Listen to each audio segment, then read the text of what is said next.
Tại đường trong ngày này với bẹp quan chỉ mua đường ca bố chia sắp ọt sạch nhiệt ọt sạch nhiệt quạt khi chỉ cho nó thá xong tô khoang để dừng ai phá viện này kalau ai dừng phá qua rồi còn xong rôm ấy bàn tay dừng chạy chẳng tới ở đằng khác quạt đó mới sạch nhiệt chẳng hạn nó của quạt gì mà mặt ai cho bị xa không ai dừng quạt là nó sẽ tệ ở xây group bà sẽ tệ ở xây group bà sẽ tệ ở xây group chẳng tới quạt tay ta đa lên đa ấy rồi có lột tắt quạt lông ở đó tay cái chuỗi mà nạp khung cái giấy cái nằng lông ở đó tay cái chuỗi ca bị đam lại nó cứ quạt nó là sẽ tệ quạt ở xây group rồi có quạt đa lên đa ấy đẹp đang quạt lột tắt lột ấy chẳng hạn nè ta nè sọc khung cái khơi cái chuỗi hay đường ní cứ đa cắt hết nó khai tất cả như vậy nơi phun xa trong to thành đó bà nơi về đã quạt lột tắt nữa cho thò mà đá về đã sọc tật khủng máu cứ đại thấy không cứ đại là ngày chẳng nào xong nào khung kiếp áo cho lâu nữa nằm mòn kiếp áo cho lâu quên tham mình sọc lông tật quan tay nơi về đại kỳ tới thay che đó cứ cái con quạt ta sinh nhang quạt cứ quạt sạch quạt ở sân khủng tề sao tại quạt lông mà đòn hai cái chuối haiหัวtrái tan tay quạt lông mà đòn tiết cứ bán sạp từ nơi về nu ọt mình sạch như tề bồng sọc nó cứ nơi lực nòng phệ cái lực mơ lực nòng phệ khá hai có cái áp lá đấy kẹp la dương thì cả ai đằng nơi tầng sau nơi tầng nè sống là phúng kế vô cà su rung một cà su rung sọp dương là cái nào mà chú thôi bà cà su nó vô từ rung bắt đầu mới cái nào mà chú thôi bỏ bà nơi vô cà su được phân ta chạy đón ấy lúc cả cha có tê mà nhom có tê mê nhom men nhom mày tê mê nhom ở bồ chia có thở ca miếng có thở ca lò phân chạy đón ấy đó sao tại có ở mình sạch nhiệt hiệp trong một cái bốn sọp xong mấy tàn lúc bằng số ở bên ấy chẳng cầm phim này có cứ lặc riết cứ bồ chia mà chặt chẽ bà bố chia vào chẳng cái nông nước quạt vô ở cái bố chia cứ phá lò nó cứ lo từ tê ở bên này lo dương bố chia sập nhớ lo tê dương sập nơi cái này ní dương hiệp đó cái này chân chất năng tàn đòn nước pe đại dương hiệp trong bố chiaคือจะล็อกต้องมองผมไปกันละคือโลกcha cònนั้นcòn thơ cách ấy hái còn sốt muốn sốt ấy hái tầm nhẹ tốt đấy này bà mình đã sống ở cũng mấy cái màu mới tầm play cái tay với nhảy nơi về đại hiệp bố chia cái lượng đã sọp đại ấy bố chia có lục trà có sốt thò sốt ấy hái nơi tại kia nhóm pin nhẹ thì trong ca nghiệp bóng bà kia nhóm pin nhẹ mê nhóm muối hay nhóm mùi nhóm nơi mưa sọp nơi về đã đốt chắc thòm ra thì bỏ bàn tay chẳng ngại ngưỡng đây nhầm thời tròn lắm cứ chỉ ngay vì sọp lắm hai chỉ bầm phơi bầm bảy máy thì lo hai chỉ tung tuần nút hay nhóm này thấy cái dương bố chia nó thòm ra thì bỏ bàn tay dương ăn thở phun xi măng thì của ai đâu ta vì hiện dục đây hỏi chân dương bài từ này thì bên ngay sờn chân dương phở ta cầm một nắng thòm ra thì có ta bị thi bồn sọp bồn ấy chân tới miền Nam bồn hiệp chom ở dương chẳng anh ấy dương chập chăm rồi này nơi nông ở đây nó cứ tục nhưng mà nè nó mới sọp hay mình đã tiết từ tên nhảy hậu nó cái tên bị hal bà có bạc lan trên tới nơi nhom mà này nơi pe là nhom đâu này ấy nọ cái lại ngưng ra nhom tròn đế hay cái lại có lông tật nó cứ nơi chật kia bà nơi chật kia nè nơi sao ta mà tu khói tật tại nơi còn kiên nhom nó cứ luôn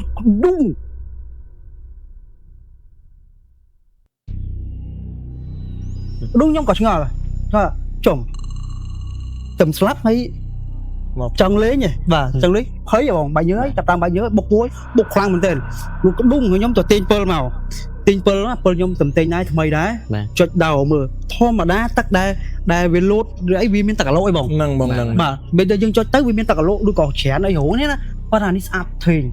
theo miếng tắc lỗ trong sòng tay vậy bà sòng tay giá liền nhỉ chặt đàm liền lào lỡ nhóm có tê tê kia nhưng mà nẹt tiền ô này mà chui trong đó bón đi về tới tỉnh bị hở bạt đây ở này chìm tàu mọc lại mắc phủ ấy mấy lên bòn viên lư tàn lố việt nào thì việt nào thì việt ao nhom nơi mà này nơi cái lại nhà bồ chia sọp nè nhom có tha đây hãy ọt nó có ọt từ nhom có tê mà nè tiếp khi nhom tới tỉnh bị hở lăng tha hãy sốt mau mau về lông này chứ rồi bọn anh mình gì vừa trình diện lo tới đốt thuốc tới hay nhóm có đốt thuốc với chỉ mua trình diện lo ta không phải và cán côn trai ấy sông cao pia cà phê con trai cầm áo viên FCC mà lố á bà chia thom mà đá cứ nhóm đột phục ai hai áo ngạt rồi chả lo cái tông ma chưa mau cùng muốn đọc chụp trắng đế vậy nó gọi em trắng đế mà là bội nó nha yêu trắng đế anh hay cái điều trong việc tin vì hết thom lá vì hết chả lo tông mau cùng muốn pớt bảy phiêu bị chảo này chắc viện dú nó bằng hay ngay tiền rồi còn đo chỉ lấy cho nơi sang phải biết miền tây họ đo chỉ lấy cho chứ còn nơi trang biết đêm mà sợ bội nó lính sát ta mà tu khói lính sẽ lấy này dung á bà vậy bố ơi cho người ta rong dương anh nó tích khăn thì chứ thòm đá dương nó khơi nhau mà nào thá cái lô dương có thử bốn ấy tới chứ dùng ấy nè dương cái lùi tin nhưng coi đây dương lắm á còn tay mà tu khôi bòn chập đám xoay vô một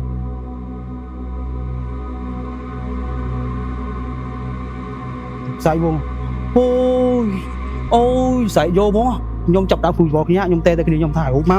mau lên khăn mèn tê này hút nào nhóm có tê tê hái có thuốc chỉ những bên đó việc chỉ những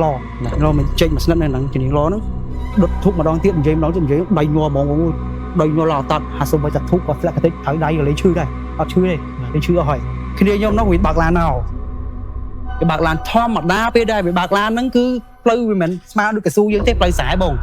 bà plei tạm phải tới vì mình cả lúc bên ấy nè nó bây giờ bạc lan mau thằng nó plei ngay với bạc phai bồng bên đây bạc pha nó trong cái lại nhom bây giờ về tới đó là cái bạc pha màu vì mà đau phốt bị xui như thế đi mình bằng ấy bố chia mà nè bị xui em thế anh bố chia mà này ai gì cho ai mà nè tiết hồn phường lo là kì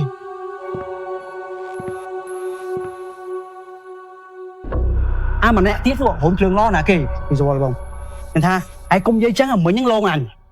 anh tê ấy máu nó lô anh tê tay đi mua mà nè tiết ao việc máu người ta lô việc máu thì nó còn đâu anh gì chẳng ai cho tôi vô cha Yuki gọt màu cha Yuki gọt máu gọt mình thề thì gọt máu còn ta gọt đốt thuốc hay gọt tây bình bạc gọt đốt thề thì gọt máu gọt đốt thuốc ủa mà sao khôi nước sẽ lấy vô mà đòn tiền nó cứ vô mà đòn ní cứ vô mình tên bồng nhom chết pơn này cái lại vô nó buồn bổ này cái lại gọt lô tắc á chết lô tắc nó lùng à cái lại lùng tắc nó cứ gọt vô này cái lại nhầm vô mà đón lỗ đo khlang cái lối lao lối pe là nhom chết pơn ta cái lại gọt nó ngặt chừng chết bớt ngặt trong nó thì dùng được lại mình đang phải sao lại cho dùng lòng còn ngưng mong đôi là đôi chưa chóc cháp mà đôi chưa chóc cháp đôi ông miên nè thưa bọn ao dùng mà đong tích hay mà đong tích đi sai thoải mái không đong tích đi dùng những tới nhóm câu biển xong sai còn chết bớt tới bị bạt tai bị bạt bị mò trong khói bị đầy nè bị đầy che toàn tha bây giờ dùng chết bớt từ mà boy có ba lòng banana này có ba thì trong cho khô một dùng cho khô một bạn gì khi nhóm mình nè tiết đại biệt thầm biết từ si mì hắn là vẽ gì thì rồi cho nó làm định một nhau mỏng hốt đó bố chia sắp mong cùng bảy vật ban bố chia ở sau buổi năng là sau buổi bố chia mong bảy vật nó hay lúc cả cha vô kia quạt thơ máu có máu cả tha của anh bạch hẹp anh trên thằng tờ lô ngay dụng mình chứ ở anh mình chui tôn phong ở anh mình hẹp và lấy rồi còn xa bây con người ta ở xa tua bây giờ xa còn nó tầm máu đây của sọp nó ban từ tua pop bốn tỷ ba từ sọp nó từ tua pop bốn tỷ chẳng của bộ xây tiết cứ bị máu sọp một kia mong vì màu phân tái còn tha vì nhiên nó cứ mình toàn màu ăn pin tì tái của bộ xây trên bộ tài khâu được kia được có slap được kia nó không tập được kia nó vì màu xóa một kia màu tu một kia màu cứ nó cứ chót tay bản năng ok bông rồi đại chụp ở sập bài lông tật ấn trà này mà tràn bông tràn sập lông tật về chán sẽ tại con đã sơi rồi chẳng màu ai trên chân chúng cá màu vẫn tròn khao là hai đâu chúng cá đấy tao thì mẹ em cho nhắm được cái con lung và tao là cho mẹ em nó còn cắn tao cho một đầy vào cái sau là tiếp sắp tao sắp cho môi được là bác sọt được gọi còn tao cho mình nó được trả bên trái một pet shop này cứ biến bố chia ở chạy thì mình nghe chạy nó xa tại sạch những bị trụ tật sạch những ham trụ tật được rồi bây giờ vậy chóm ha ở bên sạch như chẳng kia mình từ phá miệng vẽ của con tê chẳng ta mắt chúng ta chẳng này chẳng là sẽ cuộn xóm chỉ môi nên sầm miệng vẽ con sao ná ai chỉ môi đang ô dương phong chẳng tới vì vừa ô dương bảo buổi chiều chạy được cái này bàn tay cái pháo pê dù bà pháo pê dù chạy được cái tay pháo pê dù bên thôi mình nghĩ đi về hai đã sạch cám không sạch cám chỉ môi sập tung tật liền bà hứa nắng ôi mây trong con trâu không ăn cho ta bớt lên của mình bớt cho của mình cho của mình phép thấp bớt lên của mình bớt vô quát trên này hai can này kia nằng hay môi te từ tắt môi kia bò sân thì khơi bị tàu đi hai trong giày hai cho của mình ta lại ban màu nông bị tàu này có nông ngờ hai can này ta ban màu chẳng tới sông chuiของมันta ở những cái cạn lang bớt còn bớt cả lối ra nhung chết là dễ tới hút khô khó nó bàn tay dùng kháng cứ xạ dây kia nhưng mà nè là con là nàng trắng bờ sân chỉ khơi bị tàu đi hai choของมันmàu ta ở những bớt còn một bớt thấy cạn lang này cái lại nát đặng nó cònของมันmàu ở bong bong nhưng mơ mong bàn tay mình nhung lư máu bong hà bong khơi cái hai ta rút á bong thằng mà dây phía xa sửa sang bị hai ta khmoi nhá nhưng khơi bị lần khmoi đó bong thằng khi các bạn thông nó kia các bạn mình nó pro mày làm bong khơi mình các bạn bây giờ mình từ khơi cho ba đôi lục dương này ពីងផលសក់ជពងសក់អីចឹងណាផលចឹងទៅហើយយើងក៏មិនចាប់តែថាគ្រាន់ឃើញចឹងហើយទីមួយអារម្មណ៍មួយថានៅឃើញកាឡូមិនឈើវាគប់ចូលគ្នាទៅវាចឹងណាប៉ុន្តែនេះអត់ទេមានទាំងរូបរាងដៃមានទាំងរូបរាងជើងហ្នឹងគឺមានត្រឹមជង្គង់ឡើងលើចេះទេអាត្រឹមជង្គង់ទៅក្រោមទៀតគឺអត់មានទេព្រោះច្រើនសពខ្មោចពពួកអាមនុស្សគឺវាមានអាត្រឹមនេះឡើងលើទេបាទហ្នឹងបាទមានតែឡើងលើទេសាហាវដែរបាទតាមពិតទៅបលងធម្មតាអីទេបាទតែបលងបែរមកជាក្រុមមកជាបពួកអញ្ចឹងអាហ្នឹងបានថាចកត់បើសិនជាយើងតាំងអារម្មណ៍យើងអត់នឹងណូស្មារតីយើងអត់យ៉ាងណាអត់ហឹងមាំអាចនឹងបាត់បង់ស្មារតីអាចនឹងយើងសតិយើងវាអត់អញ្ចឹងបាត់បង់សតិយើងប៉ះពាល់យើងដែរពួកអីអ្នកធ្វើមេនរបស់ខ្ញុំធ្លាប់ម្នាក់ដែរបាទគាត់សតិគាត់អត់ពីមុនល្អប៉ុន្តែឥឡូវដូចយើងអត់នេះយើងនិយាយបានថាសំទោសផងអត់សូវគ្រប់បាទយើងអត់សូវគ្រប់ដោយសារតាំងពីលងឡើងមកគឺគាត់ហ្នឹងគឺគាត់ចងងឹងនៅក្រោមដើមច័ន្ទគិរីពេលនោះគឺគាត់ចងងឹងគឺគាត់ដូចមិនបានតែសុំម្ចាស់ទឹកម្ចាស់ដីគេទេបាទចុះគាត់អាងតែមេនហើយអាងតែមេនដូចគេហ្នឹងហើយបាទអញ្ចឹងទៅគាត់ទៅចងងឹងក្រោមដើមច័ន្ទគិរីហ្នឹងស្រាប់តែចងដេកនៅចន្លោះខ្ទង់មកម៉ោង11ឬក៏ម៉ោង12ប៉ុន្តែដឹងថាយើងយប់ឆ្ងាត់យប់ជ្រៅបាទលឿនស្រាប់តែមកពីលោហ្មងទៅប្រព័ន្ធណានៃមៀតធំហ្មងមកកធប់ពីវាហ្មងកធប់ហ្នឹងគឺធប់ដាច់ខ្សែងងឹងហ្មងប៉ាំងប៉ាត់ហើយខ្សែងងឹងវាទៅទិញបានប្រហែលជាកន្លះខែហ្នឹងហើយដាច់ខ្សែងងឹងក៏ទៅយើងគោពិចារណាមើលតើគឺហ្នឹងវាចងខ្សែងងឹងខ្លួនឯងដាច់ខ្លួនឯងឬក៏ប៉ុន្តែស្នាមដែលដាច់ហ្នឹងគឺចកត់តែដូចយើងទាញដាច់ហ៎ទាញដាច់ហ្មងមិនស្នាមអាលទេទាញដាច់ហ្មងវាសាញ់ម៉ែបាទតាំងពីហ្នឹងមកម៉ែឲ្យវាស្រោចទឹករហូតស្រោចទឹកឥឡូវហ្នឹងមានអារម្មណ៍ថាគាត់អត់វិញគាត់ប៉ះពាល់បាទវិញតាំងពីហ្នឹងមកអត់លេងទេប៉ុន្តែឥឡូវប៊ូហើយគឺថាប៊ូបាទឬថាតែប៊ូហើយប៊ូដូចសងណនគេមិនវាមិនទេយើងក៏មិនសូវស្បាត់ដែរដោយសារតែគាត់ដាច់ឆ្ងាយពីយើងដែរចឹងណាប៉ុន្តែយើងដឹងតែនឹងគាត់ប៊ូហ្នឹងហើយបាទអញ្ចឹងបងសុំសួរបន្តិចតែឆ្ងល់ណាប៉ុន្តែកន្លែងហ្នឹងបើសិនជាបងចែកម្លេចបានក៏បានតែមិនបានក៏មិនអីដែរដូចបងតែងបូជាសពដែលគាត់អនាថាអញ្ចឹងតើទទួលបានចំណូលឬក៏បច្ច័យអីពីខាងណាដែរបងឬក៏មានអ្នកស្រុកអ្នកភូមិគេជួយមិនដែរបងឬក៏ហងហ្នឹងពេលដែលខ្ញុំបូជាសពបងប្អូនគាត់តែណាអត់សាច់ញាតិហ្នឹងពេលខ្លះបានពេលខ្លះក៏អត់បានដែរបងបាទពេលខ្លះយើងជួយគាត់ទេបាទយើងជួយតែក្តាមឈូសទៀតហ៎បើសិនជាយើងមានគេថាថវិកាតខ្លួនឯងគ្រប់គ្រាន់យើងអាចចែកម្លែកបានឬក៏ហីនៅគេនឹងទីទួយើងអាចជួយគាត់បានយើងទិញដាក់ទាំងក្តាមឈូសទាំងកស៊ូព្រមសពយើងជួយគាត់ហើយពេលថវិកាបូជានោះបើនិយាយថាជួយគាត់ទៅជួយច្រើនហើយបងអើយពេលខ្លះយើងបូជាអត់យកលុយទេឲ្យតែហើយប៉ុន្តែពេលខ្លះលងពេលខ្លះទៀតក៏មិនលងហើយអាស្រ័យលងនេះបងប្អូនគេថាឆ្ងល់ហើយថាគេគ្រប់គ្រាគេបូជាសពអត់ដែរលងហើយលងតែយើងអញ្ចឹងអានេះខ្ញុំសូមជម្រាបថាចំណុចថងនេះយើងមិនអាចមើលឃើញពពួកអស់នេះបានទេមនុស្សដែលមាននិស្ស័យជាមួយគ្នាបានទៅមើលឃើញនិយាយឲ្យម៉ាត់មកថាកញ្ចៅខ្មោចលងបាទកញ្ចៅខ្មោចលងសូម្បីតែមេខ្ញុំផ្ទាល់ក៏គាត់មានដែរប៉ុន្តែគាត់ថាគាត់ចេះអញ្ចឹងណាបាទយើងចូលទៅសាច់រឿងទី2បងបាទសាច់រឿងទី2អញ្ចឹងគឺដំណើរដើមតងគឺនៃគិតផ្ទះខ្ញុំទេសាច់រឿងនេះអាចនិយាយបានថាអ្នកភូមិខ្ញុំដែរបាទអធិស្ឋានផងដែលលើករឿងនេះប៉ុន្តែរឿងនេះល្អសម្រាប់បងប្អូនយើងដែលគាត់មិនសូវជឿបាទមិនសូវជឿទុកជាការមេរៀនមួយសម្រាប់បងប្អូនយើងដែលតែងតែប្រមាថដល់ជឿដំណើរដើមតងនៅសាច់រឿងនេះគឺមានប្តីប្រពន្ធ2នាក់គាត់នឹងកើតក្នុងសកលជាអ្នកក្រសត់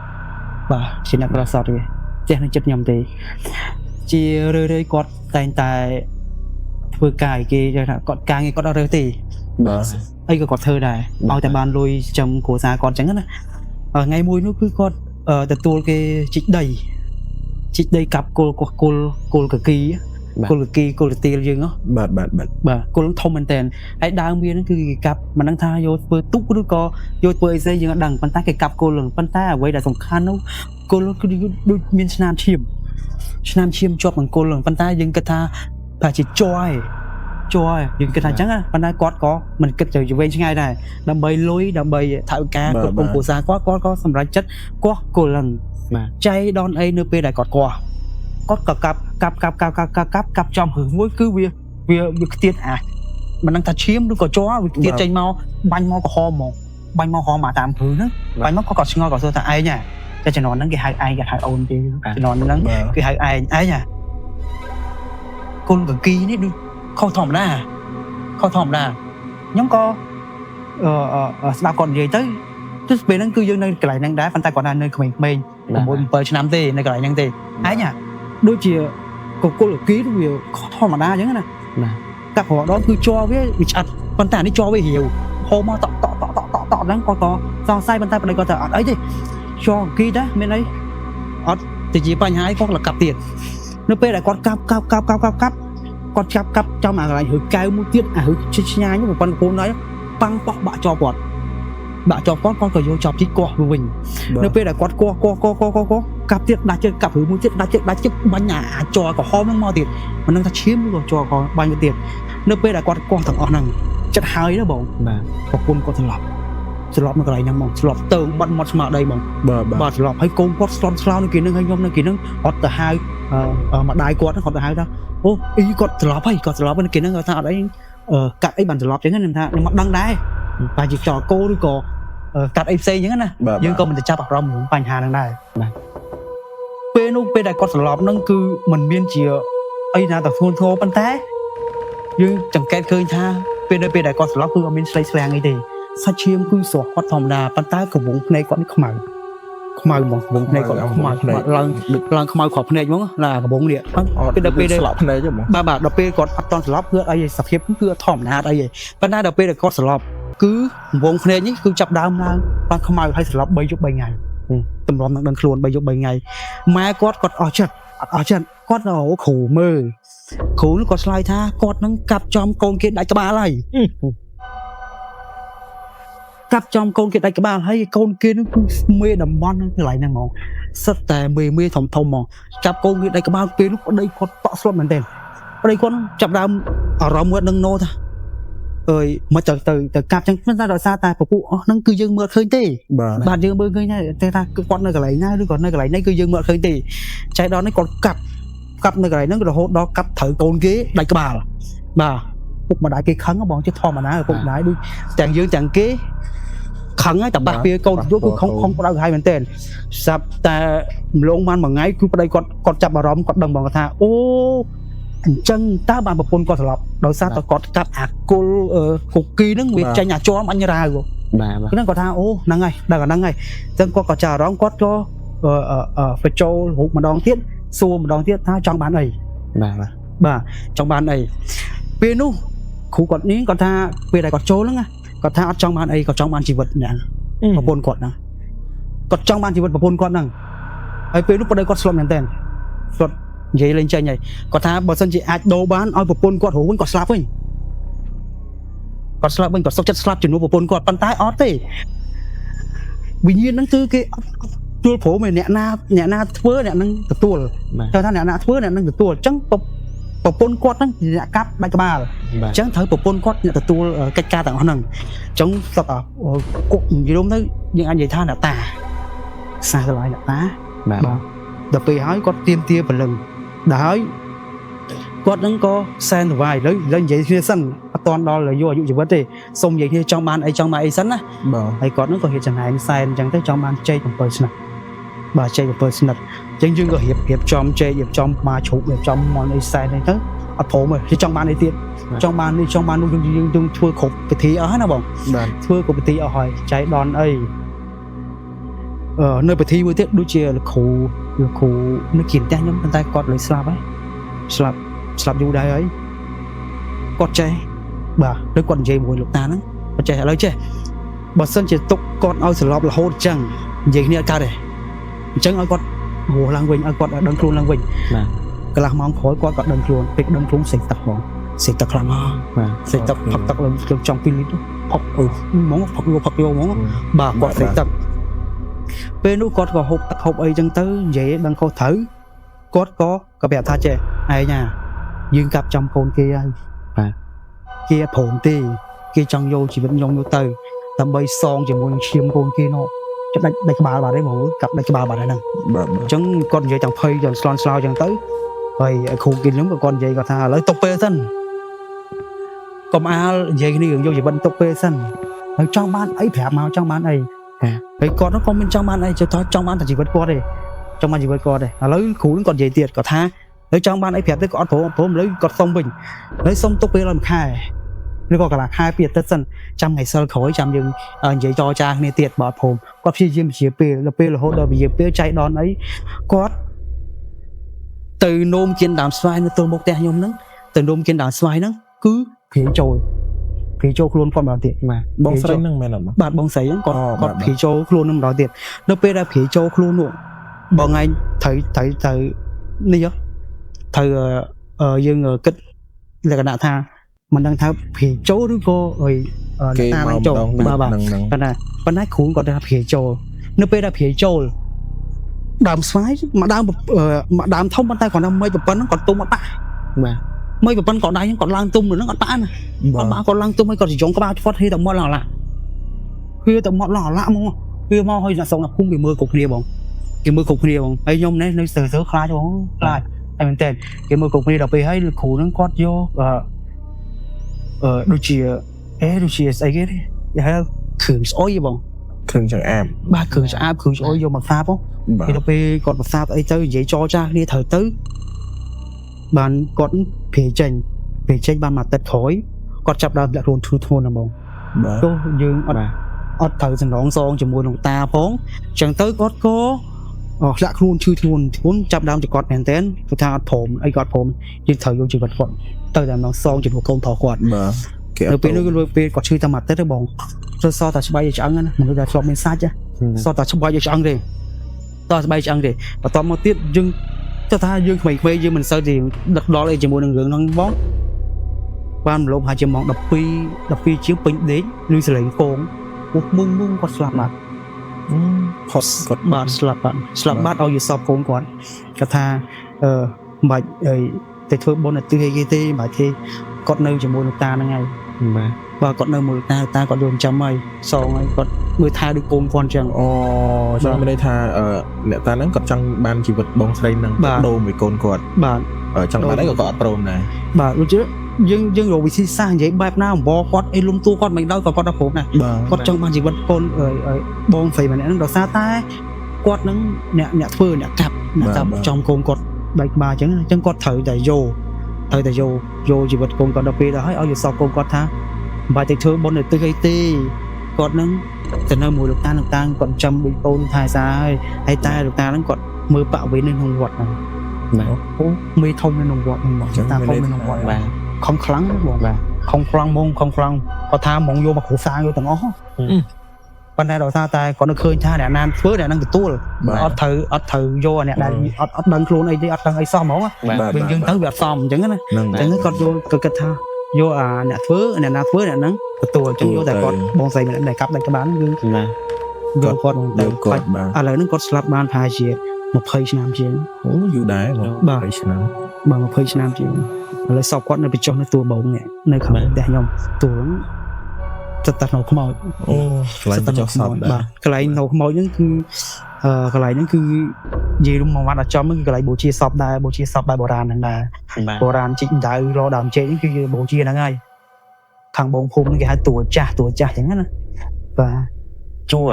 មកក្រោយមកទៀតហ្នឹងរឹសឈើហ្នឹងត្រូវគេបានយកចេញមិនដែរបងឈើគេយកចេញបងនៅហ្នឹងបាទទុកហ្នឹងហ្មងនៅហ្នឹងទាំងអស់គេយកចេញដោយសារឲ្យជាប់បាក់ក៏នៅហ្នឹងដែរគេយកចេញទេដោយសារឲ្យពេលដែលយកចេញទៅវានឹងប៉ះពាល់គេទៀតបាទអញ្ចឹងទៅគេអត់យកប្រៀបបិទផ្ទះគេយើងទៅរើផ្ទះគេចេញហ្នឹងគេទុកនៅហ្នឹងគេកប់ដីកប់អីនៅហ្នឹងទៅបច្ចុប្បន្នឥឡូវគឺឈើហ្នឹងបែរងាប់ហើយព្រោះយើងកាប់ចិត្តអស់ហើយហ្នឹងទៅសល់តែមួយហឺនតិចហ្នឹងបងបាទអញ្ចឹងទៅគេកាយលុបកាយអីទៅប្រហែលជាងាប់ហើយបច្ចុប្បន្នបងខ្ញុំទៅអត់ឃើញផងបាទអស់លឿនអានេះបាក់ដែរបងគេល្ងិតយើងភ្លឺមើលគេអត់ឃើញអចេតនាតើបងអញ្ចឹងបើថាខ្ញុំតែងប្រាប់បងរឿយៗថាពពុះអស់នេះយើងមិនអាចទៅមើលឃើញទាំងអស់គ្នាបានទេបាទបើនិយាយថាគ្នា10នាក់អញ្ចឹងយើងមិនអាចទៅមើលឃើញទាំងបង10នាក់ទាំងគេ10នាក់មើលឃើញទាំងអស់ទេជួនកាលខ្ញុំដើរមួយបង3នាក់អញ្ចឹងឃើញតែខ្ញុំទៅបងទាំង2នាក់អត់ឃើញជួនកាលឃើញបងទាំង2នាក់តែខ្ញុំអត់ឃើញបាទបងចេះវិញអាហ្នឹងវាអញ្ចឹងវាខ្វាយគ្នាអញ្ចឹងវិញវាទៅតាមរាសីទៅតាមលេខបាទតាមរាសីបងតាខ្ញុំវិញគាត់បាច់និយាយទៅគាត់ចរចាមួយខ្មោចគាត់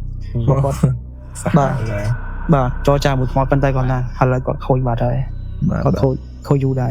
បាទបងអញ្ចឹងហើយបានជំនឿយើងចាស់ពីដើមឬក៏អីចឹង ឲ្យយើងមុននឹងទៅទីកន្លែងណាមួយឬក៏យើងធ្វើផ្ទះឬក៏ធ្វើកិច្ចអីមួយនៅកន្លែងហ្នឹងត្រូវយើងអុជធូបសុំអីបាទហ្នឹងត្រូវយើងអុជធូបសុំអុជធូបប្រាប់អញ្ចឹងណាបាទវាច្រើនកាយដីអីកាយអីក៏គាត់ប្រាប់ដែរគាត់ថាទៅសុំដូចធូបសុំអីចឹងក៏លោកកាយប៉ះសរុបប៉ះពីដៃជើងអីទៅកុំឲ្យមានបញ្ហាដល់ថ្ងៃក្រោយដូចនឹងសាច់រឿងមួយរបស់បងស្រីគាត់កាប់ចំកូនគេដាច់ក្បាលហ្នឹងនឹងវាអញ្ចឹង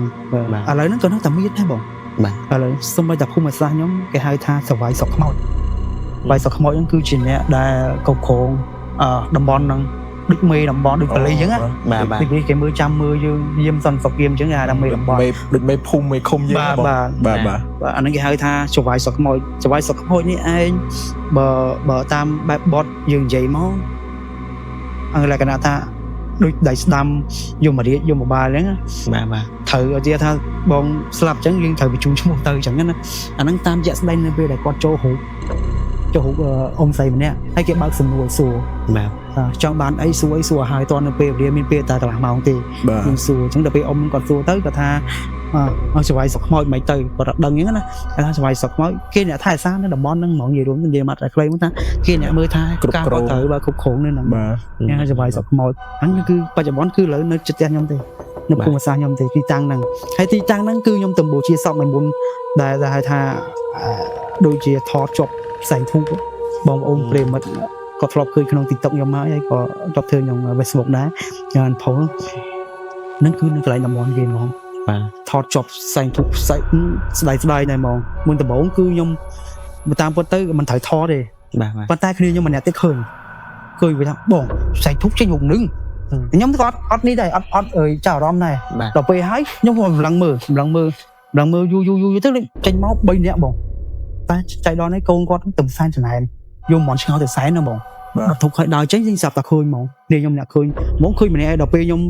ស្លឹងមើលយូរទៅបាយពាក្យ3នាក់ខ្ញុំចាប់តាមតែងកាមេរ៉ាខ្ញុំថតជាប់មកឡើយហ្នឹងហើយបងខ្ញុំធ្លាប់បានឃើញបងចែកម្លែកនៅលើ TikTok ដូច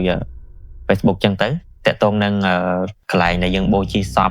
ដូចជានៅក្បែរដើមឈើអីចឹងណាព្រោះនៅធម្មតាដើមឈើតែមានអរូបឬក៏អីមួយនៅកាន់អីចឹងណាតើបាញ់តែធ្លាប់ជួបរឿងអីគេខ្លះដែរបងតាមបទពិសោធន៍ខ្ញុំអាហ្នឹងតាខ្ញុំក៏ធ្លាប់ប្រាប់ដែរគាត់ថាពពួកអស់នេះវាច្រើនវានៅដើមឈើធំបាទហើយដំណំគាត់គឺមិនឲ្យធ្វើគៀកនឹងជាប់ដើមឈើធំទេ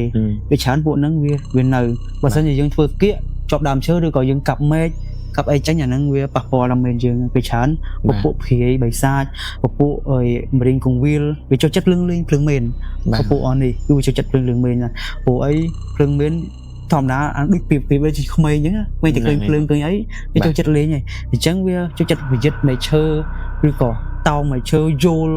ឬក៏ដៃប៉ះប៉ុន្តែគាត់ថាវាមិនប៉ះមែនទេអត់ទេប៉ះមែនទេប៉ុន្តែមកឈោងដល់មកដៃប៉ះអញ្ចឹងទៅអាហ្នឹងខ្ញុំធ្លាប់មួយពាក់ព័ន្ធជាមួយនឹងការបូជាសពហ្នឹងគឺនៅខាងស្រុកខ្ញុំដែរវាជារឿងរ៉ាវមួយដែលមិនគួរជឿប៉ុន្តែសម្រាប់ខ្ញុំគឺជាបទពិសោធន៍ផ្ទាល់តែម្ដងគ្នាខ្ញុំម្នាក់គាត់ឡើងទៅកាប់មែកឈើហ្នឹងឡើងទៅកាប់មែកឈើគាត់មិនបានសុំទេហើយមែកឈើនេះគឺដើមច័ន្ទគិរីដើម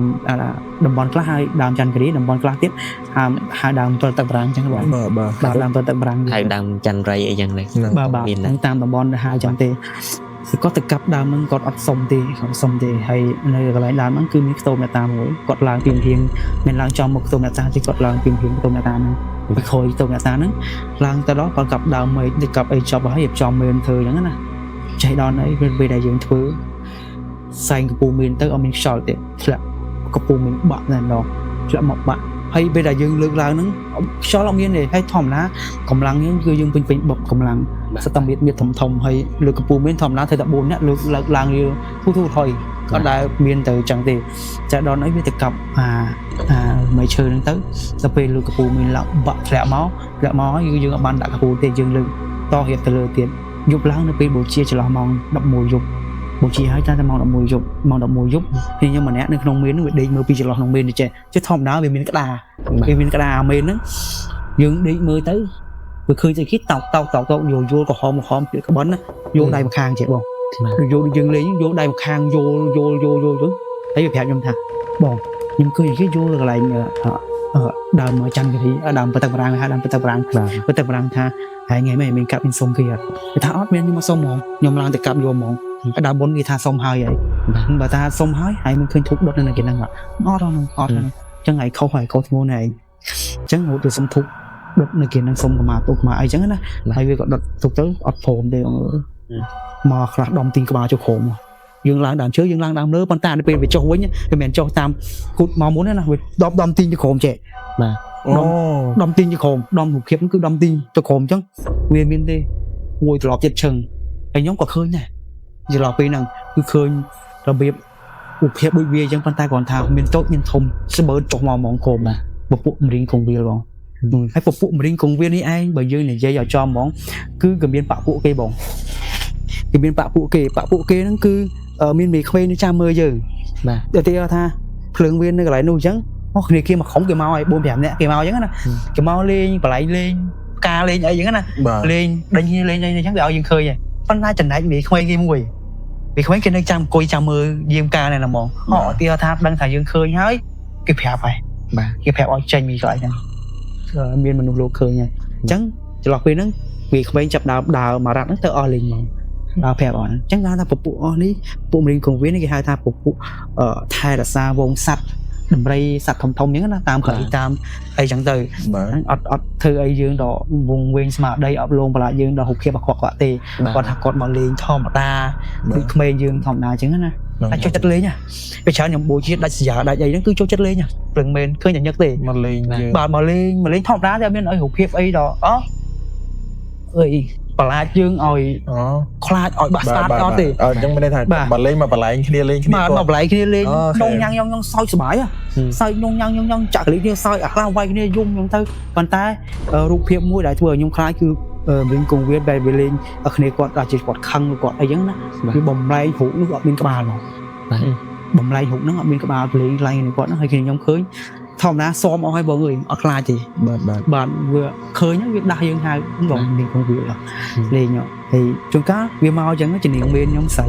នាងមានស្រីអញ្ចឹងលេងមួយអញ្ចឹងទៅមានការមានអីលេងមួយគ្នាហ្មងអត់ធ្វើឲ្យយើងខ្លាចអត់បានហើយពពួកនេះវាថែរក្សាយើងទេនៅពេលដែលមានរឿងអីផ្សេងមួយវាមានសលេងអីប្រាប់កូនក្មេងយំនឹងឲ្យស្រាប់បងអើយមិនភ្លៀងឲ្យខ្យល់ឲ្យប្រាប់យើងហ្មងហើយជាពិសេសគឺជំនាញមានខ្ញុំគាត់ចូលចិត្តលេងជាមួយនឹងរៀងកងវាបាទហើយវាច្រើនពពួកអស់នេះវាច្រើននៅវាខ្សែនៅដាច់ស្រាលឬទៀតថាបូជាឆ្ងាយផ្ទះបុន1គីឡូដីឬក៏5-600ម៉ែត្រពីផ្ទះបុនអញ្ចឹងទៅបាទចាប់ដើមមកលេងហើយយើងឃើញchứថាយើងមិនទៅធ្វើអីទេអត់ទេជួនកាលយើងអង្គុយមើលអញ្ចឹងមកហើយមកយូរអីបងមកយូរទេមកតែមកភ្លេចឯងមកអញ្ចឹងក៏មកហត់លេងហ្នឹងប្រហែលជា5នាទីឬក៏10នាទីទៅវិញមានធ្វើអីយើងខ្លាចឲ្យយើងអត់ទេស្រួលហ្មងវិញកងវាលហើយជំនាញមានខ្ញុំពេលច្រើនគឺខ្ញុំដឹងហ្មងបើសិនជាធំក្លិនផ្កាម្លិះឬក៏ផ្កាចប៉ាគឺមកហើយទៅធម្មតាយើងបូជាសពមានផ្កាចប៉ាណាហ្មងបាទមានផ្កាចប៉ាណាមានវាសាយហើយផ្កាម្លិះមកណាធម្មតាបើសុំរូបថតផ្កាគេក៏អត់ដាក់ផ្កាម្លិះហ្នឹងដែរអត់ប្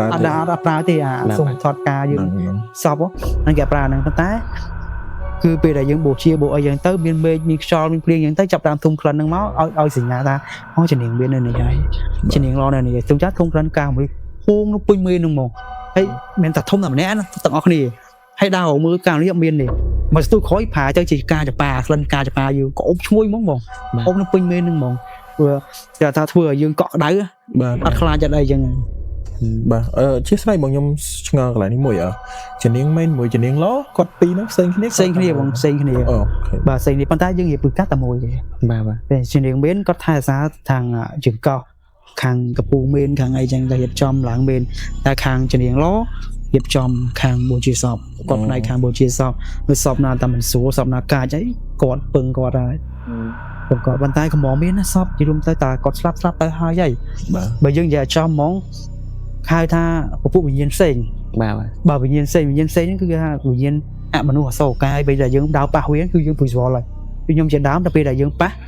ដើរប៉ះអញ្ចឹងជួនកាលមករៀងខ្លួនខ្ញុំព្រួយស្វល់បាទព្រួយស្វល់នេះបងធ្លាប់តែមួយថ្ងៃណាមួយនឹងធ្លាប់ហើយធ្លាប់ដើរប៉ះហើយមករៀងខ្លួនព្រួយស្វល់អាហ្នឹងដឹងដើរប៉ះគេហើយប៉ះអាហ្នឹងវានិយាយរួមទៅមិនធ្វើឲ្យយើងខ្លាចតែគ្រាន់តែយើងដឹងថាមានតែថាតំបន់ហ្នឹងគឺមានអញ្ចឹងបាទតែខ្ញុំធ្លាប់ដើរបងពេលខ្លះ ពុយក្បាលវិញខ្លះតិចតែខ្នងអីចឹងណា បាទហ្នឹងពើសងខ្នងពើសងក្បាលហ្នឹងបានមានបើកាលហ្នឹងគឺខ្ញុំរៀនក្រែខ្ញុំធ្លាប់រៀនក្រែខ្ញុំធ្លាប់សម្បត្តិចំគេបងដើរតាមផ្លូវជួយយើងចេញពីរៀនម៉ោង6 8 2ម៉ោងបងចេញមកពី8មកយើងដើរតាមកាត់វត្តភេរវាហ្នឹងតាមដើមពោហ្នឹងហើយយើងមិនទៅប៉ងប្រាថ្នាអីទៅចិត្តអាក្រក់អីយើងទៅស្ដោះដាក់គេទេយើងស្ដាស់សាយបាទយើងបដាសាយវាឡើងស្លេះហោះអញ្ចឹងយើងក៏ឆាក់ដោះទៅបាទចំប៉ក់ខ្ញោកចំខ្ញោកមកគឺរាល់មករៀនលួនអូស្ដោះចំគេហូតដើរលឿនអត់ទាន់ដល់ផ្ទះហើយនៅក្នុងវត្តហ៎បងបាទនៅក្នុងវត្តអញ្ចឹងបាក់ដែរប៉ុន្តែយើងមិនមានចេតនាណាមួយទៅស្ដោះគេទេគាត់ថាតែយើងមើលឃើញហើយមួយទៀតវាឡើងស្លេះខ្លាំងអញ្ចឹងយើងស្ដោះទៅចំគាត់អញ្ចឹងណាបងយើងអាចចេតនាថាយើងមើលគេអត់ឃើញណាវាពិបាកត្រង់ហ្នឹងយើងមើលគេអត់ឃើញតែគេមើលយើងឃើញបាទហ្នឹងអញ្ចឹងមិនថាធ្វើមែនធ្វើអីវិញប្រយ័ត្នប្រយែងណាបងពួកខ្ញុំមិនមើលសិតតែមើលកន្លែងណាតាមិនធម្មតាណាបើយើងធ្វើចំកន្លែងធ្លាប់កោះសពក៏ពិបាកដែរអត់ថាទៅទួលលើអីទួលហ្នឹងកោះសពពិបាកហ្មងបាក់តង់ថាអាគេទាំងកោះហើយយើងទៅធ្វើមានរឿងហ្នឹងវាពិបាកធ្វើវាអត់ស៊ីជំរឿគ្នាទេអត់ចោះសម្រងជាមួយនឹងអ្នកមាននេះឯងពីមួយយើងជប់ច្រើនណា2 3ហងដែរអត់តែធ្វើចំហ្នឹងគឺឆ្លុះគ្នាហ្មងឆ្លុះគ្នាហើយបូជាសពក៏តាំងដែរបងតាំងអត់ងាយសុខអស់អងាំងើហ្នឹងអាហ្នឹងយើងលើទួលដែរគេកោះហើយអាហ្នឹងជំរាបថាពួកមេនខ្ញុំទេប៉ុន្តែខាងក្រុមបងគាត់ជាអ្នកដើមមានផ្សេងអាហ្នឹងគឺយើងអត់ដឹងដែរអាហ្នឹងខាងកញ្ចៃកទេសគាត់ឬក៏មិនអាហ្នឹងស្អាតគាត់ចោះបាត់សតផ្សេងគ្នាអញ្ចឹងនេះរឿងកន្លងមកគឺយើងនិយាយតែចំពោះតែក្រុមមេនខ្ញុំអញ្ចឹងណាបើតាមពិតទៅក្រុមមេនហើយមានបងខ្លះគាត់ឆាតមកខ្ញុំដែរតាមផេកធំខ្ញុំអាចារ្យគ្រប់ហ្នឹងគាត់ឆាតមកខ្ញុំដែរគាត់ជួបលងដែរតាបាទគាត់ជួបលងដែរប៉ុន្តែគាត់ថាគាត់អត់សូវហ៊ាននិយាយពួកអស់នេះខ្លាចគាត់ថាលងគាត់ខ្លាំងដែរតែមានអត់ណាលងដែរតែប៉ុន្តែគាត់ថាគាត់មិននិយាយទេហើយបងខ្លះគាត់គិតថាអញបូជាយូរអញតែជួបហ្មងហប់មកអញតែជួបតែហែងមិនអញ្ចឹងណាបងហ្នឹងអាហ្នឹងវាពិបាកដែរអាហ្នឹងអាស្រ័យលើបងនិស័យជាមួយនឹងពពួកអស់នោះបើបងមាននិស័យឬក៏អាចថានិយាយឲ្យចំមកកញ្ចៅខ្មោចលងហ្នឹងចាស់ដឹងកញ្ចៅខ្មោចលងហើយកញ្ចៅខ្មោចលងនេះឯងចេញពីចាប់ផ្ទះគឺលងមកចេញផុតពីចាប់ផ្ទះគឺលងមកអាហ្នឹងដូចអ៊ំខ្ញុំហ្នឹងគាត់ទៅហ៊ានជើងចាស់គាត់ជាទៅហ៊ានជើងចាស់ម្នាក់ហើយមិត្តភក្តិគាត់ទៅហ៊ានដូចគ្នាទៅហ៊ាននោះគឺបានន័យថាគាត់កងសំណុំគាត់មានកងសំណុំសង្វាកងសំណុំនោះគាត់រៀបគ្រូខ្លាំងទៀត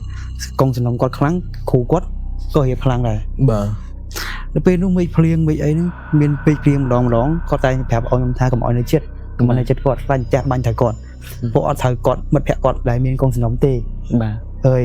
បើពេលដែលផ្ទះបាញ់មកគឺផ្លាត់ត្រូវអ៊ំខ្ញុំណោះអញ្ចឹងពេលដែលមេឃភ្លៀងម្ដងគាត់ប្រាប់ថាម៉ានឯងហើយតែឆ្ងាយពីអញចាំហើយមកក៏បាន50ម៉ែត្រឬក៏30ម៉ែត្រដែរអញ្ចឹងកុំឲ្យផ្លាត់ផ្ទះបាញ់ផ្លាត់ត្រូវព្រោះអីពេលដែលផ្ទះបាញ់ទៅអត់ត្រូវគាត់ទេនោះដែលមានសំណុំសវ៉ាងាយទេបងក៏ភ្លើងបាញ់ក៏ងាយត្រូវដែរគឺត្រូវក៏អត់មុតដែរបាទអញ្ចឹងច្រើនមានតែស្នាមលួតិចទេហ្នឹងគេថាសវ៉ាសំណុំសវ៉ាខ្លាំងដែរខ្លាំងបងខ្លាំងបើមកអីបើថាសង្វាសំណុំបញ្ចុះវិញអត់បូជាបញ្ចុះវិញស្បែកហ្នឹងអត់លួយវានៅហឹបនៅជាប់សាច់ហ្នឹងអាសាច់អស់ហើយប៉ុន្តែគាត់នៅស្បែកក្នុងក្រាស់នៅជាប់សាច់ហើយសាក់នៅស្អាតចាស់នៅគិនចេះខ្ញុំគឺកោះមានស្វាសំណុំបាទនៅទាំងអស់នេះស្អាតស្អាតចាស់តាំងពលពតនោះដល់ឥឡូវហ្មងបាទដល់ឥឡូវគឺគាត់ស្អាតដែលហឹងធំគាត់សាក់អូច្រើនសុទ្ធតែជន់កងសំណុំតែជន់បើថាបូជាវិញក៏ងាយឆេះដែរបងបាទងាយឆេះដែរតែឆេះក៏បាក់ដែរហើយគាត់បញ្ចុះអញ្ចឹងជើងដៃគាត់តាំងពីកជើងរហូតមកដល់លើនៅស្អាតប៉ុន្តែគាត់ថាលភាពសភាពសពនោះគឺស្វិតជាប់សរសៃជាប់ស្បែកមកស្បែកជាប់ឆ្អឹងបាទស្បែកឆ្អឹងនេះប៉ុន្តែគាត់ថាសភាពសពគឺនៅស្នាមសាក់គឺស្អាតចាស់អាលីក្បាល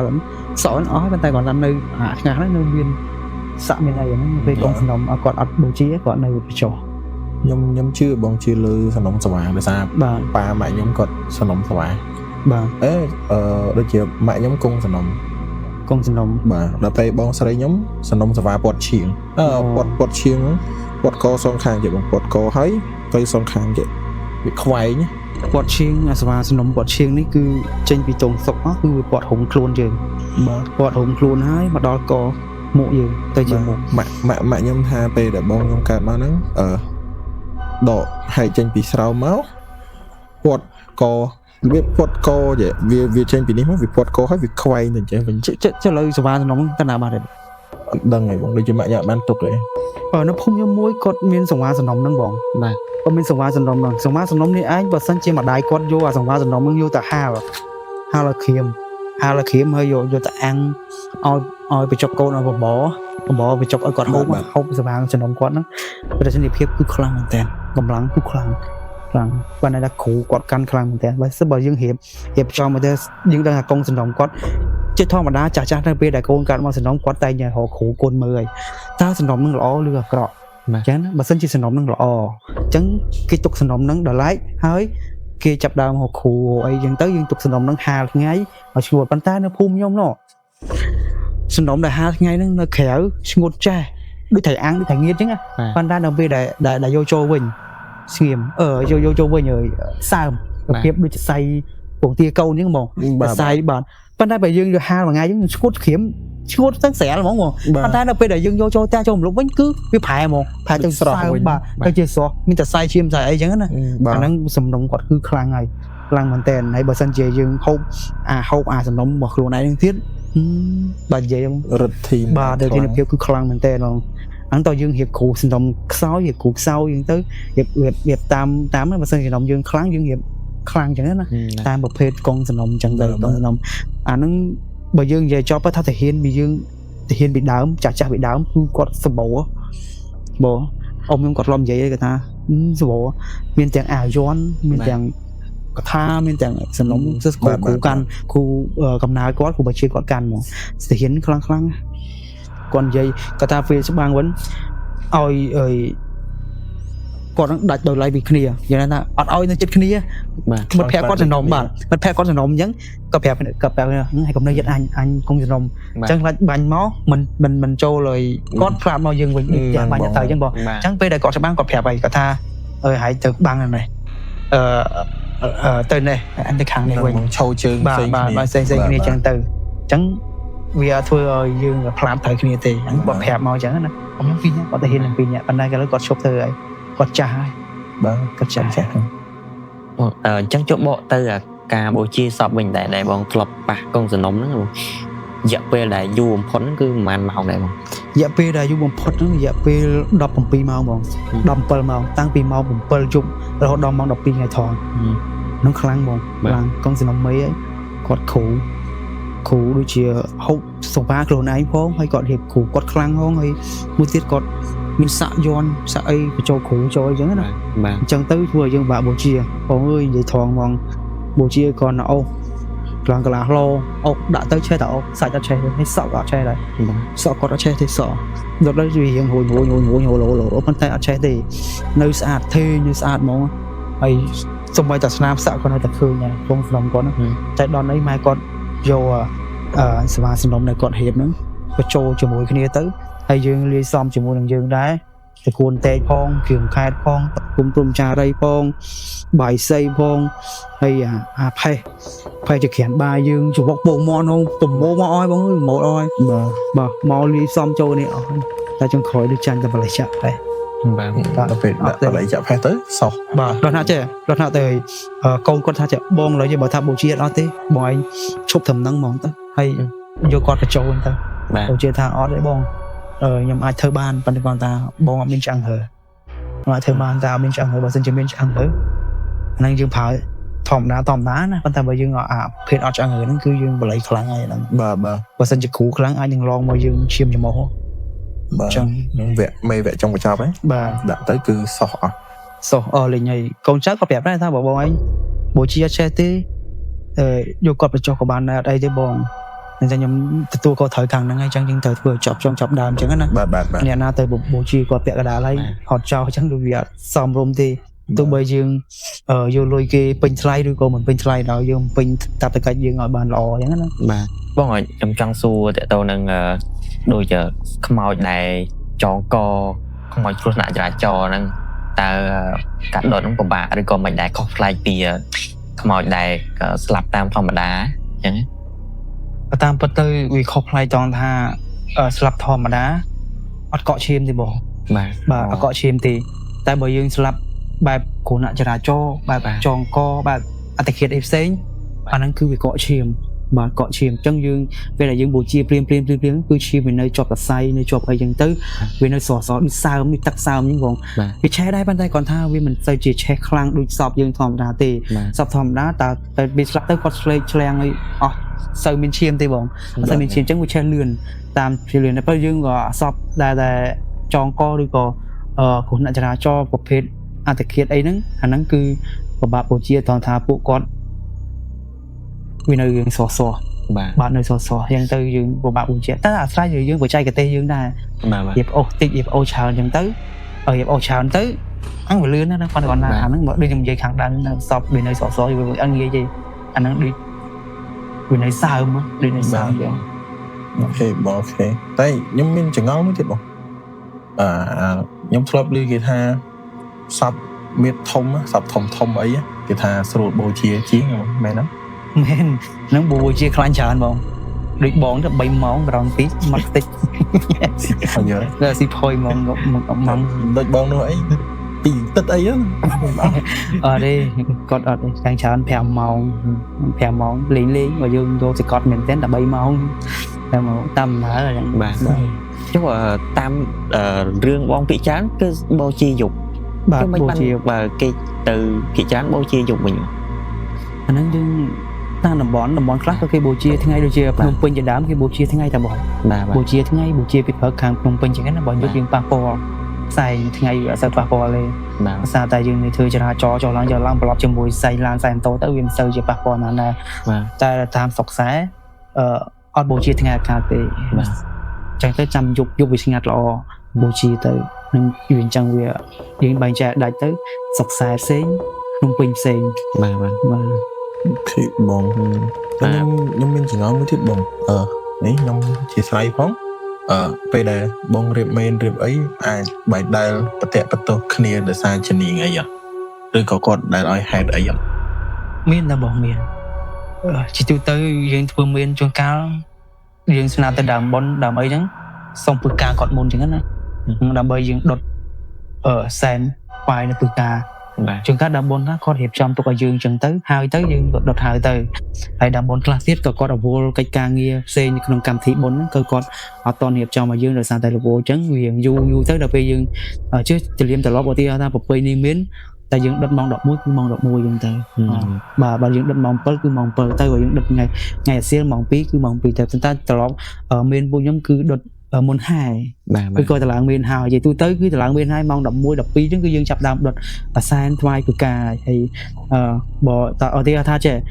អត់ទេថាសពហ្នឹងគឺយើងធ្វើមានតឡើងមានម៉ោង10ថ្ងៃត្រង់អញ្ចឹងវាថ្ងៃបាទហើយរហូតដល់រងាចពេលយប់អញ្ចឹងហ្នឹងយើងដុតពេលយប់វិញអញ្ចឹងទៅហើយតាមបរិបទដែលយើងត្រូវតឡើងមានម៉ោងដែរបាទពេលខ្លះយើងត្រូវតឡើងយប់ពេលខ្លះយើងត្រូវតឡើងថ្ងៃពេលខ្លះយើងត្រូវតឡើងព្រឹកអញ្ចឹងណាយើងដុតតាមពេលវេលាហ្នឹងដែរយើងមិនអាចថាប្រកាន់ចំមានត្រូវតែដុតពេលហ្នឹងទៀងរហូតចុះប៉ះថ្ងៃណាមួយយើងចេញពេលយប់ទៅអញ្ចឹងវាខុសម៉ោងគ្នាអញ្ចឹងយើងមិនអាចកំណត់ចឹងបានទេបាទបងចុះសពដែលដុតថ្ងៃអង្គារបើតាមឮពីដើមមកថ្ងៃអង្គារគឺគេអត់ឲ្យបូជាទេចុះបងដែលធ្លាប់ប៉ះឯងចឹងអត់ប៉ះបងប៉ះប៉ុន្តែចំណុចថងនេះខ្ញុំសូមបកស្រាយហ្មងទៅដោយសារតែនៅកន្លែងនេះដោយសារតែនៅតំបន់ខ្លះគេនៅកាន់ប្រពៃណីបុរាណបាទអញ្ចឹងបុរាណហ្នឹងគឺគេហៅថាបូជាឆ្លងថ្ងៃគេនៅចាំឆ្លងថ្ងៃសិនថ្ងៃល្អចូលថ្ងៃពុធអញ្ចឹងទៅបានគេបូជាដោយសារតែប្រពៃដែលមានទម្លាប់គេថាបូជាឆ្លងថ្ងៃអញ្ចឹងរកស៊ីមានបានអញ្ចឹងណាហើយមួយទៀតខាងទំនៀមទម្លាប់ចាស់បុរាណមួយទៀតគឺបូជាថ្ងៃអង្គារខ្មោចរឹងហ្នឹងគឺបូជាងាយឆេះបាទងាយឆេះប៉ុន្តែជាទូទៅគឺនៅតំបន់ខ្លះកាន់បុរាណតំបន់ខ្លះទៀតក៏លែងកាន់ប្រកាន់រឿងថ្ងៃអង្គារពីមុនមកគឺថ្ងៃអង្គារថ្ងៃសៅរ៍ហើយនិងថ្ងៃសិល3ថ្ងៃហ្នឹងគេនៅប្រកាន់ប៉ុន្តែឥឡូវក៏លែងគេនៅតែប្រកាន់ថ្ងៃអង្គារមួយទេបាទតំបន់ខ្លះក៏នៅកាន់ថ្ងៃសិលដែរបាទនៅកាន់ថ្ងៃសិលតំបន់ខ្លះទៀតក៏នៅប្រកាន់ថ្ងៃអង្គារប៉ុន្តែពាក្យច្រើនក៏ឥឡូវដូចជាអត់សូវប្រកាន់ដែរបងបាទច្រើនតាមគ្នាដែរខាងនោះគេបូជាថ្ងៃអង្គារដែរទៅដល់ពេលមានអវល់ក្រោយទៀតបូជាថ្ងៃអង្គារតគ្នាទៅតែតំបន់ខ្លះអត់បានទេត្រូវតែឆ្លងថ្ងៃបាទឆ្លងថ្ងៃបងប៉ុន្តែលក្ខខណ្ឌហ្នឹងគឺយើងមិនអាចថាអូខាងនេះខុសតែខាងនេះត្រូវដែរបានទេដោយសារតែតំបន់រៀងខ្លួនបាទតាមជំនឿបាទតាមជំនឿរៀងខ្លួន បងដោយសារខ្ញុំធ្លាប់ឮចាស់ថាពីមុនណាគាត់បូជានៅតាមវាស្រែអីអត់មានឡអត់មានមេនទេគាត់បូជាអ្នកខ្លះគេថាដាក់ដើមចេកអ្នកខ្លះថាដាក់អុសដាក់អីចឹងបងតែតសៃគេថាមានតសៃទាញមកយកបងអូហ្នឹងមានមែនបងមានមែនបែបបត់បុរាណពីដើមឡើយគឺគេបូជាជីកដីខ្លះបូជាយើងជីកទៅទឹងវា80ចឹងទៅបន្លោយក៏1.9 ម៉ែត្រឬក៏2 ម៉ែត្រតាមសភាពសពវែងឬក៏ខ្លីចឹងទៅហ្នឹងហើយពេលគេបូជានោះគឺពីដើមគេដុតខ្ជុំគេដាក់ខ្ជុំគេដាក់អស់ពីច្រើនគុលនេះគុលធំចេះច្រើនដាក់គុលធំហើយដុតហ្នឹងគឺដុតផ្កាប់គេដុតផ្កាទេដុតផ្កាលោតឡើងដុតផ្កាស្ងក់ឡើងលោតរបៀបមិនទៅបងលោតឡើងអង្គុយបងជួនកាលឡើងអង្គុយជួនកាលលោតទៅផ្អៀងមកចេះកលាច់មកចឹងទៅជួនកាលអង្គុយអាឆេះថ្មិញស្ញាញ់ទៅចឹងទៅហើយពីមុនគឺវាច្រើនគេដុតយប់គេបូជាយប់ចាប់ពីម៉ោង5ទៅរហូតចឹងទៅតែបច្ចុប្បន្នឥឡូវក៏គេនៅកាន់ពេញដែរបងគេនៅតាមបុរាណដូចជាព្រៃវែងប្រហែលថ្ងៃមុនខ្ញុំឃើញថាគេបូជាបែបបុរាណហ្នឹងទី1បុរាណខ្លះប្រើឡដើមចេកបាទបុរាណខ្លះទៀតជីកដៅបុរាណខ្លះទៀតគេប្រើកំណោអុសបាទគេដាក់កំណោអុសរៀបអុសចឹងទៅគេដាក់ក្តាមឈូសពីលើហើយបូជាយកលេតហ្នឹងតែម្ដងអាហ្នឹងគឺនៅមានបច្ចុប្បន្នឡើយគឺនៅមានបែកខាងដូចជាព្រៃវែងដូចមានដែរធ្លាប់ឃើញខ្ញុំទៅបូជានៅខាងហ្នឹងដែរតែធ្លាប់ឃើញបើសពនឹងกินគ្នាទៅបាទពេលហ្នឹងឆ្ងល់ដែរតាអូនៅមានបុរាណដែរបាទបុរាណដែរដោយសារខ្ញុំធ្លាប់ឮគេថាបើបូជាផ្ងាហ្នឹងសពហ្នឹងអាចនឹងតសៃទីងទៅគាត់នេះពេលដែលលោតទៅលោតអ្នកថាលោតអ្នកខ្លះថាអង្គុយអញ្ចឹងបងខាំមាត់ខាំងើកក៏មានដែរបងមាត់ខាំងើកភ្លឹងក៏មានដែរតែបើយើងបូជាផ្កាប់ហ្នឹងចេះគេដល់ពេលត្រូវគេបូជាគេចាប់សពហ្នឹងបង្វិលចាប់កាប់ទៅក្រោមហើយគេដាក់គល់អូសពីលើតែគល់អូសគេយកធំប្រភេទប៉ុណ្ណេះចកត់ឲ្យវាធ្ងន់ណាបាទខ្ញុំធ្លាប់ឃើញនៅគៀនផ្ទះខ្ញុំមួយគេដាក់គល់អូសពីលើហ្មងគេដាក់គល់អូសពីលើដល់ពេលវាទាញទៅកោងរួញឡើងលើអត់ងើបកើតទេពុកកាប់គាត់នឹងគ្រូបដាលទៀតយ៉ាគ្រូបដាលយន់ពេញទូប៉ុន្តែអត់ចាញ់គុណតេក5សៃខ្លាំងជាងបាទគុណតេក5សៃមកតេកគាត់តែជំនឿតគុណតេកអីហ្នឹងខ្លាំងប៉កែមែនតើបងដោយសារពួកខ្ញុំអត់ដែលដឹងខ្លាំងបងខ្លាំងតកូនតេនិយាយមិនចេះសុំទោសដែលគ្រូអីគាត់នេះអធិស្ឋានផងដោយសារតែតកូនតេនេះបើយើងនិយាយចាស់គាត់និយាយតគ្នាមកបើសិនជាអ្នកកាន់កុងសំណុំកាន់គ្រូកាន់អីហ្នឹងដាក់តកូនតេលើក្បាលហ្នឹងគឺសាបគ្រូបាទសាបគ្រូសាបហើយបើមិនសាបទេអាចជាប្រហែលជាធ្ងន់ក្បាលឬក៏ឈឺក្បាលហ្នឹងខ្ញុំធ្លាប់ឬចាស់គាត់ដំណើរមកអញ្ចឹងណានេះដំណើរតាមចាស់ទេបើជាខុសត្រូវអីអាហ្នឹងចាស់គាត់និយាយមកអញ្ចឹងយើងតាមគាត់ហ្នឹងបាទតែថាមានដើមរាំងសាបដើមអីទៀតបងអូរាំងសាបផ្សេងទេបងរាំងសាបអាហ្នឹងគឺយើងចាប់ធ្វើអីផ្សេងទេបាទបងមុនហ្នឹងខ្ញុំសួរបងថាដោយសារសពមានធំមានអីណាចុះសម្រាប់សពកូនក្មេងវិញបងយើងធ្វើបាត់មិនវិញទៅសពកូនក្មេងយើងអត់ដាក់អុសស្មើនឹងមនុស្សធំបានទេដោយសារតែស្អឹងក្មេងខ្ចីងាយនឹងសុកអញ្ចឹងទៅយើងដាក់ប្រើបរិមាណត្រឹម5 6 7ដុំអញ្ចឹងណាតាមអុសតាមតូចធំដែរតែពេលយើងដុតទៅបូជាទៅពេលដែលឆេះដៃឆេះជើងមានឆ្អឹងមានអីហើយយើងកាយអាចឆ្អឹងដៃចេញទុកដល់ឡែកកុំឲ្យវាប៉ះជាមួយនឹងភ្លើងឆេះសអស់អញ្ចឹងហើយយើងចាប់ដើមបូជាបន្តទៀតតែយើងត្រូវមើលដែរតើឆ្អឹងណាត្រូវដាក់កោតបានឆ្អឹងណាត្រូវអត់ដាក់កោតបានដូចជាលាក្បាលឬក៏ឆ្អឹងជនីឬក៏ឆ្អឹងដៃឆ្អឹងជើងឆ្អឹងខ្មងអីយើងអាចលេខទុកឲ្យគេមកឡែកដោយមួយដុំសិនហើយក្រៅហ្នឹងយើងអាចចាប់ការឬក៏បូជាតាមបច្ចេកទេសរបស់យើងអញ្ចឹងតទៀតអញ្ចឹងតែសម្រាប់អស់ទំហំប៉ុណ្ណាដែលបងបើតាមស្តង់ដារដែលបងដាក់រដងស្តង់ដារខ្ញុំរួមទៅប៉ុនកដៃមេជើងក៏ដាក់បានដែរបងដាក់បានដែរព្រោះខ្ញុំទីទូទៅខ្ញុំប្រើអាប៉ុនកដៃអាប៉ុនមេជើងហ្នឹងប្រើមុខឡត្រូវមេគ្រឿងប្រកាត់ព្រោះអាហ្នឹងតូចវាងាយនឹងឆេះបាទអញ្ចឹងយើងប្រើអាហ្នឹងជួនកាលខ្ញុំដាក់អាហ្នឹងមកបាច់ចឹងទៅជួនកាលបាក់4 10ដុំចឹងទៅហើយចាំមកយើងដាក់គល់ប៉ុណ្ណឹងក៏មានដែរគល់ប៉ុណ្ណឹងក៏យើងដាក់ឲ្យតែមានឲ្យតែដាក់មកចម្រុះជាមួយនឹងឡយើងអញ្ចឹងណាបើយើងអាចដាក់ធំនឹងបានដាក់បានព្រោះអីយើងពិបាកបូជាវាអស់ធំពេកបាទពេលអស់ធំពេកពេលខ្លះវាអាចនឹងសោះសពហើយតែអស់អត់អស់មែនបាទបច្ចុប្បន្នឥឡូវគេជឿនលឿនណាបងឥឡូវគេប្រើឡអគ្គិសនីហ្នឹងខ្សែភ្លើងបងឡខ្សែភ្លើងឡអគ្គិសនីយើងដាក់ចូលតែ5 10 នាទីបានឆ្អឹងហើយលឿនបង ឡគិសនីឡខ្សែភ្លើងឡឥឡូវមានតាមវត្តមួយដែរបងភ្នំពេញក៏មានដែរឥឡូវគេប្រើឡនឹងលឿនប៉ុន្តែបើយើងតាមស្រុកខ្សែគឺប្រើមេននេះបងប្រើមេនឬក៏ដូចខ្ញុំនិយាយចឹងចាស់បុរាណគាត់ច្រើនជីកដីឬក៏កាប់ដើមចេកធ្វើឡធ្វើអីចឹងណាបាទគេបងហើយតាមរយៈសាច់រឿងដែលបងរៀបរាប់មកច្រើនដែរអញ្ចឹងយើងមុននឹងបញ្ចប់ចង់សួរបងបញ្ជាក់ចុងក្រោយតិចថាតាបងធ្លាប់ដឹងថាបងជាធ្លាប់មានអាជីពជាអ្នកជាងកាត់សក់អញ្ចឹងចុះហេតុអីបានជាមកចំណាប់អារម្មណ៍ចូលខាងដុតខ្មោចទៀតវិញនិយាយរួមទៅអាជីពកាត់សក់ហើយបូជាសពឆ្លាញ់ស្មើគ្នាប៉ុន្តែអ្វីដែលខ្ញុំធ្លាប់ឆ្លងកាត់គឺបូជាសពឆ្លងកាត់មុនកាត់សក់បាទបូជាសពនិយាយរួមមើលប្រពន្ធខ្ញុំគាត់ហាមបងប្អូនខ្ញុំគាត់ហាមដែរមកឲ្យបូជាធ្វើម៉េចយើងឆ្លាញ់ខាងហ្នឹងបងឆ្លាញ់ខាងហ្នឹងចូលចិត្តខាងហ្នឹងហើយទោះចង់កាត់ដាច់ហើយគាត់ចងវិញបានដែរកាត់ដាច់គាត់ចងវិញបានដែរអញ្ចឹងតាំងនៅតូចបងឲ្យតាមានតាគេបូជាណាហើយណាចាប់ដើមទៅមើលគេហើយមានដងតាំងពីហ្នឹងមកហ្មងបាទចូលចិត្តតាំងពីតូចបាទតាំងពីតូចឲ្យតាមានអីណាគៀកផ្ទះហ្នឹងចាប់ដើមទៅមើលគេហើយជាពិសេសធ្វើអាថ្មីយំចូលចិត្តមើលអីអាគេដុតអីហើយហ្នឹងក៏ខ្លាចដែរហើយអើតមើលចុះឡើងរហូតដល់ថ្ងៃមួយមាននៅគៀនផ្ទះគេមិនឡើងអញ្ចឹងណាហើយយើងក៏ពេញកម្លាំងពេញអីដែរប៉ុន្តែក៏នៅស្ទើរវាមិនពេញបានពេញលេងទេបងសុំគេទៅឡើងសុំគេធ្វើអញ្ចឹងទៅព្រោះរហូតដល់ទៅបានមួយរយៈក្រោយក៏ឈប់សុំគេឈប់ណាឈប់ទៅបានតែទៅមួយរយៈក្រោយនេះទៅមានដើរវិញឡវិញអញ្ចឹងទៅតែបើយើងអាចនិយាយបានថាជានិស័យហើយអញ្ចឹងទោះទៅដល់ណាក៏នៅតែជួបដែរនៅតែឆ្លាញ់ដែរកាត់ដាច់ទេអាចថាប្រហែលឆ្នាំហើយបងបើគិតទៅច្រើនបងឆ្នាំបើជាសពចូល1000សពហើយមិនធម្មតាច្រើនបងច្រើនតាំងពីមានក្មេងមានចាស់មាននិយាយរួមទៅគ្រប់វ័យទាំងអស់កូនងាយ2ខួបក៏បូជាដែរកូនងាយ2ខួបនិយាយរួមបូជាទាំងអស់ហ្មងធ្លាប់ទាំងបូជាទាំងខ្មោចឆ្មាទៀតកាលហ្នឹងខ្ញុំនៅតូចដល់សារតែយើងឆ្លាញ់ពេកបើយើងឆ្លាញ់ខាងហ្នឹងយើងអត់តូចនេះខ្លាចដែរបងខ្លាចអញ្ចឹងទៅយើងអត់តន់ពេញកម្លាំងអញ្ចឹងយើងក៏ពិបាកអញ្ចឹងទៅពេលហើយមកដល់ផ្ទះជីកអណ្ដើដីហ្នឹងអាឆ្កែឬក៏ចាប់អីងាប់អីហ្នឹងយើងក៏ប្រម៉ូដាក់ដុតដាក់អីណាមករៀបចំធ្វើដូចមែនតែនអញ្ចឹងអាហ្នឹងផ្នែកមួយដែលខ្ញុំឆ្លាញ់តាំងពីតូចមកអញ្ចឹងបាទអាហ្នឹងគេហៅថាដងបាទដងរហូតដល់ឥឡូវស្ទាត់ជំនាញជីវេខ្លាយទៅជាលោកអាចារ្យភ្លុកដំណៀងគេឈ្មោះល្បីប្រមាណដែលបងប្អូនស្គាល់គឺលោកអាចារ្យភ្លុក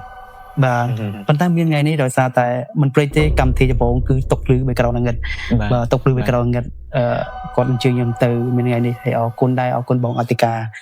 ដែលបានអញ្ជើញបងយ៉ារីនដែរជាdirectorបងទាំងអស់គ្នាក្រុមការងារដែលបានអញ្ជើញផ្ដល់កិត្តិយសខ្ញុំបានចូលក្នុងថ្ងៃនេះ